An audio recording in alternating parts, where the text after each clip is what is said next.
کیا آپ جانتے ہیں کہ لاہور کے شاہی قلعے میں ایک نولکھا بنگلہ بھی واقع ہے؟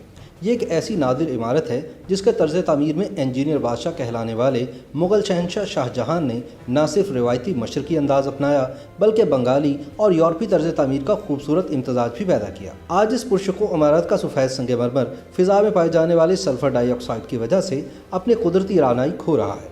اگرچہ عمارت کے اندرونی حصے بھی شکست و ریخت کا شکار ہیں، تاہم 400 سال بعد بھی یہ عمارت اپنی اصل حالت میں موجود حصہ جمالیات رکھنے والوں کو دعوت نظارہ دیتی ہے۔ نولکھا یا نولکھا بنگلہ، جسے انگریزی میں نولکھا پیویلین کہا جاتا ہے، دراصل سفید سنگ مرمر سے بنی ایک خیمہ نما عمارت ہے جو قلعہ لاہور میں شیش محل کے صحن کے مغربی حصے میں واقع ہے۔ یہ ایک مستطیل کمرہ ہے جس کی چھت خمدار ہے، جبکہ اس کے عقب میں سنگ مرمر کی 3 جالیاں ہیں۔ یہ عمارت قیمتی پتھروں کی پچیکاری سے مزین ہے۔ اس عمارت کے ستونوں میں زمین سے چھت کی طرف تقریباً نصف فاصلے تک چھوٹے چھوٹے آرائشی طاقچے بنے ہوئے ہیں، اور ان چھوٹے طاقچوں میں سے ہر ایک میں تقریباً 102 نیم قیمتی پتھروں کے ٹکڑے جوڑ کر ایک پھولدار نمونہ مکمل کیا گیا ہے۔ تاریخی کتب کے مطابق نولکھا کی چھت پر باقاعدہ سونے کی پتیاں لگی ہوئی تھیں، جس کی وجہ سے اس کی تکمیل پر خطیر سرمایہ صرف ہوا۔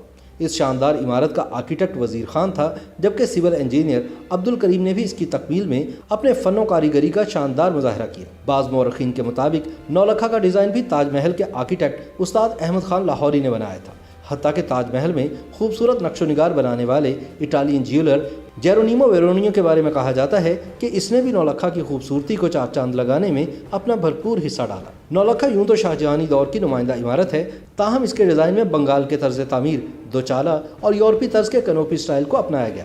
جس طرح بنگال میں جھکی ہوئی چھتوں والے جھونپڑے بنتے تھے، ویسا ہی تاثر نولکھا کی عمارت میں دینے کی کوشش کی گئی، اور پھر یہی اس عمارت کی انفرادیت بن گئی۔ صلیبی جنگوں کے دور میں سلطان صلاح الدین ایوبی کینوپی میں بیٹھ کر انگریز کمانڈروں سے ملاقات کیا کرتا تھا۔ بعد ازاں یورپ کے بادشاہوں نے بھی اپنے دربار میں اسی طرح کی کینوپیاں بنوائیں اور ان کے سائے میں بیٹھتے، لہٰذا اس انداز کو نولکھا پیویلین میں خوبصورتی سے اپنایا گیا ہے۔ نولکھا کی اندرونی دیواروں میں سفید سنگ مرمر میں قیمتی اور نیم قیمتی پتھر بڑی نفاست سے جڑے گئے ہیں۔ یہاں کیا گیا پیٹروڈیورا کا کام دنیا کی نفیس ترین صناعی میں شمار ہوتا ہے۔ یہاں گلیز سٹائل موزیک، پھول بوٹوں سمیت رومن اور دیگر تہذیبوں سے متعلق فن مصوری کے نمونے بھی تخلیق کیے گئے ہیں۔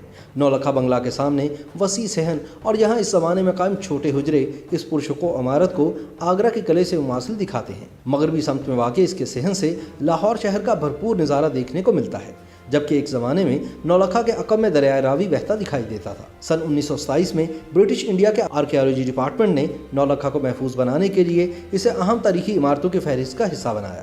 سن 1975 میں حکومت پاکستان نے بھی اسے نادر تاریخی یادگار قرار دیتے ہوئے محفوظ بنانے کا فیصلہ کیا، جس کے بعد اقوام متحدہ کے ذیلی ادارے یونیسکو نے بھی اسے قلعہ لاہور میں واقع دیگر عمارتوں اور شالامار باغ کی طرح عالمی ثقافتی ورثے میں شمار کیا۔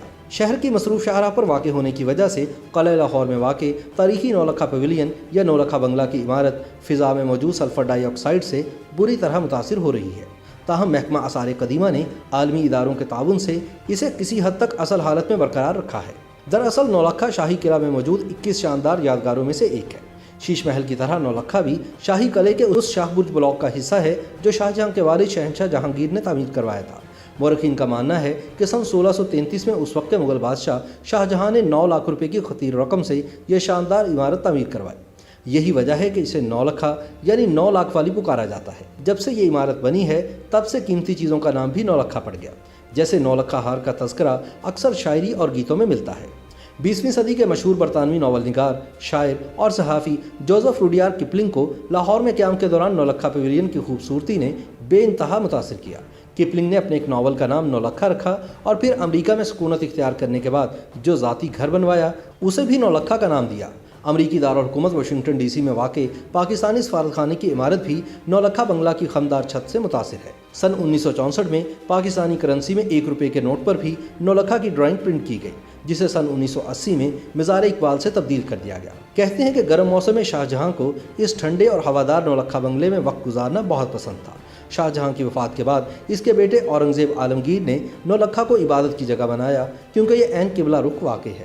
مغلیہ دور کے خاتمے کے بعد افغان حملہ آوروں نے نولکھا کی عمارت کو بھی بہت نقصان پہنچایا۔ سنگ مرمر سے قیمتی پتھر اکھاڑ لیے گئے اور پھر رہی صحیح کسر سکھوں نے نکال دی۔ جب ایسٹ انڈیا کمپنی نے برصغیر پر قبضہ کیا تو یہاں مقیم برطانوی فوجیوں نے بھی لوٹ مار میں اپنا حصہ ڈالا۔ تاہم عالمی اداروں کی مدد سے حکومت پاکستان نے اس عمارت کو کسی حد تک اصل حالت میں برقرار رکھا ہوا ہے، جسے مزید بہتر کرنے کی ضرورت ہے۔ YouTube پر گوگلی نیوز دیکھنے کے لیے youtube.com کی سرچ بار میں googly news T V type کریں۔ گوگلی نیوز کے پیج پر سرخ رنگ کے سبسکرپشن والے بٹن پر کلک کرنا نہ بھولیے۔ YouTube پیج پر اپلوڈ ہونے والی ویڈیوز سے باخبر رہنے کے لیے بیل آئیکن پر کلک کیجیے۔ آپ کو ہر نئی ویڈیو کے بارے میں نوٹیفیکیشن موصول ہو جائے گا۔